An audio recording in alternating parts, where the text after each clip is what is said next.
Good afternoon, everyone. Again, thank you for joining the Unfiltered Historian.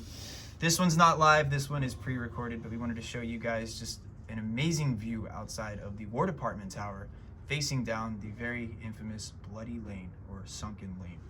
At the time of the war, it was a worn-out road, if you will. It had a lot of wagon ruts in it. It's been heavily traveled on, as you can tell, and still bears the scars of that traveling today.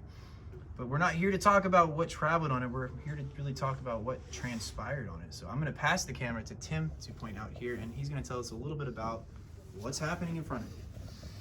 Okay, so the first Union, Union elements that are attacking the Bloody Lane sector are from Edwin Sumner's 2nd Corps. They cross over in that vicinity. Familiarize yourselves or familiarize you with the where they're going.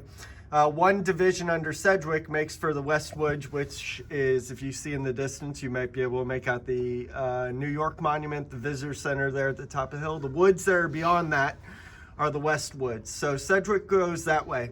The other two divisions under French and Richardson come in this direction. So French is going to attack basically from the direction of the Muma Farm right there, and is going to hit the far section of Bloody Lane over there. That's going to be primarily them. You can see a couple of the monuments on the other side of that, these woods right in the middle distance. Primarily defending that section of the stone wall are the Rhodes's brigade of Alabamians, to include the future General John Gordon. Attacking in this sector will be the other Union division under Israel Richardson, to include the infamous Irish Brigade, which is going to come from this direction here, come up, and we'll engage this section of the sunken road. After the Union troops get enough troops under Barlow, I think Barlow's New York Regiment will be in it.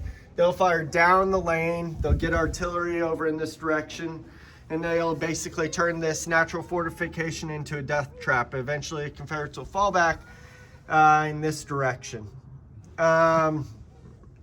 Shortly after securing the lane, ironically, Israel Richardson will be wounded, and that wound will prove mortal.